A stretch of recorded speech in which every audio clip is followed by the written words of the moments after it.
এরপরে প্রশ্ন হলো, নতুন ঘর উদ্বোধনের বিশেষ কোনো আমল আছে কিনা?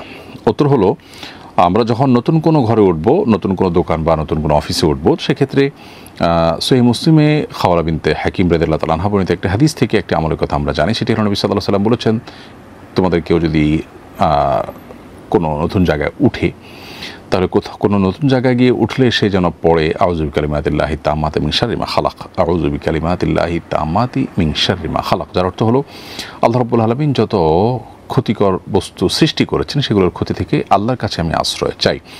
তো এরকম তো পড়ে যদি কেউ কোনো জায়গায় গিয়ে উঠে, সেটা অবশ্য নতুন হওয়া কোনো জরুরি না। আপনি একটা বাসায় উঠলেন, সে বাসাটা পুরনো বাসা, কিন্তু আপনি গিয়ে উঠলেন, আপনি একটা জায়গায় গেলেন, কোনো জায়গায় গিয়ে যখন কেউ উঠে, তখন সে এই দোয়া পাঠ করলে তার মাধ্যমে আল্লাহ রাব্বুল আলামিন তাকে যাবতীয় ক্ষয়ক্ষতি থেকে হেফাজতে রাখেন।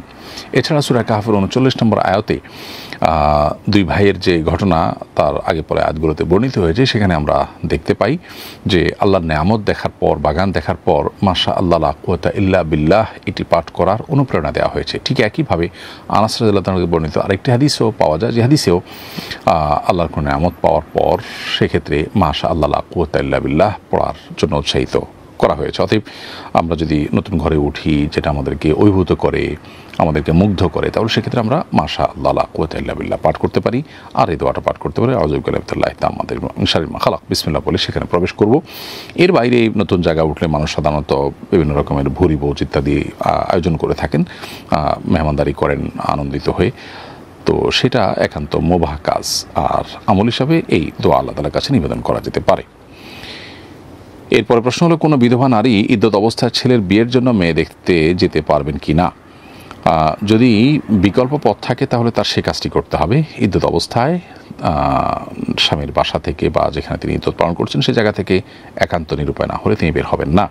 যদি এই কাজটি কিছুদিন করলেও পরেও করা যেতে পারে, বা এটা না যেয়ে তিনি ভিডিও কলের মাধ্যমে বা ছবির মাধ্যমে দেখতে পারেন অথবা কোনোভাবে করতে পারেন, তাহলে সেটা তাকে করতে হবে, মেনটেন করতে হবে। আর যদি এটা তার জন্য নিরুপায় হয় বা বড় ধরনের ক্ষতির কারণ এটা না করতে পারলে, তাহলে সেক্ষেত্রে তিনি দিনের বেলা যেয়ে দ্রুততার সাথে কাজ সেরে আবার নিজের জায়গায় ফেরত আসবেন।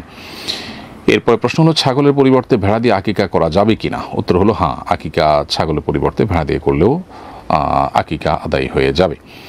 তারপরে প্রশ্ন হলো, মাসিক অবস্থায় যে বিছানায় ঘুমানো হয় এটা নাকি নাপাক হয়ে যায়, মাসিক শেষ হয়ে যাওয়ার পর কি বিছানা ধুয়ে ফেলা জরুরি? উত্তর হলো না, এটা সঠিক কোনো কথা নয়। মাসিক হলে সে অবস্থায় যদি কোনো বিছানায় কোনো নারী ঘুমান, সে বিছানা নাপাক হয়ে যায় না। হ্যাঁ, যদি মাসিকের কোনো রক্ত কোনো জায়গায় লেগে থাকে তাহলে সেই জায়গাটা নাপাক হবে, সেই জায়গাটা আলতো করে ধুয়ে ফেললে, পাক করে ফেললেই হবে।